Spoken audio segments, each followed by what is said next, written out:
Good afternoon, everybody. We had a long night last night, and we want to praise the governor for his steadfast conviction that we ought to stay in Albany for as long as we have to until the job is done. In fact, you know, Sunday is Father's Day. I'm willing to call my kids to come up here and have lunch with me in the state capitol. But it is really crunch time. And the governor has made his forceful statement saying that we must stay here to do rent, and that he believes not only in the extension of the rent laws, but he also believes very strongly in strengthening tenant protection.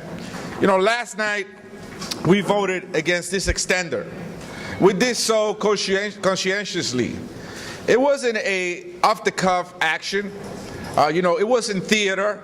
You know, from the very beginning, we have been saying that a mere extender is not good enough.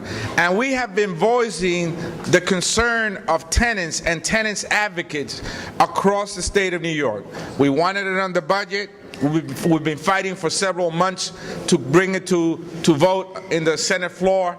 And this has not happened. And last night, we faced ourselves again in a very precarious situation with our backs to the wall, or perhaps at the edge of the precipice, having to extend for 38 hours something that should have been done long ago.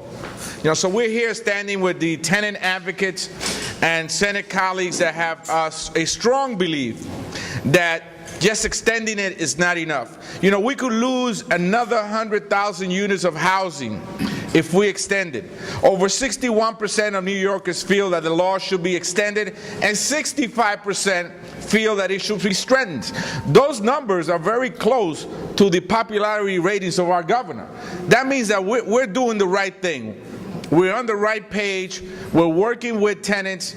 The governor is supporting our position, and we want Senate Republicans to realize that the time for games and circus is over, that we got to really do this rent bill, that 2.5 million New Yorkers are waiting for us to do the right thing to strengthen tenant protection, to make sure that we don't lose another 100,000 units of housing, to ensure that people are not displaced by escalating rents, that landlord harassment ends, that Michelamas are preserved and Section 8 buildings are preserved. These are all the very same things that are so important to us. And you know, talking about the property tax cap, if there is a runaway property tax problem in the state, we are seriously concerned about that as well. And we think that philosophically they're joined at the hip. That if a person loses their home because they can't pay their real estate taxes, it's just the same as a tenant having to leave their apartments because they cannot make rent.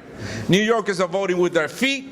They're also leaving the state because it's unaffordable, and a central piece of the problem of affordability in the issue is rent. When you get that bill every month, you know, after you pay for food, transportation, after you're taking care of your kids and your grandparents, and you get that bill, it's difficult to make ends meet the way rent is right now. So we must stop it. It's too high. And I call on my colleague right now, Bill Perkins, to say a couple of words.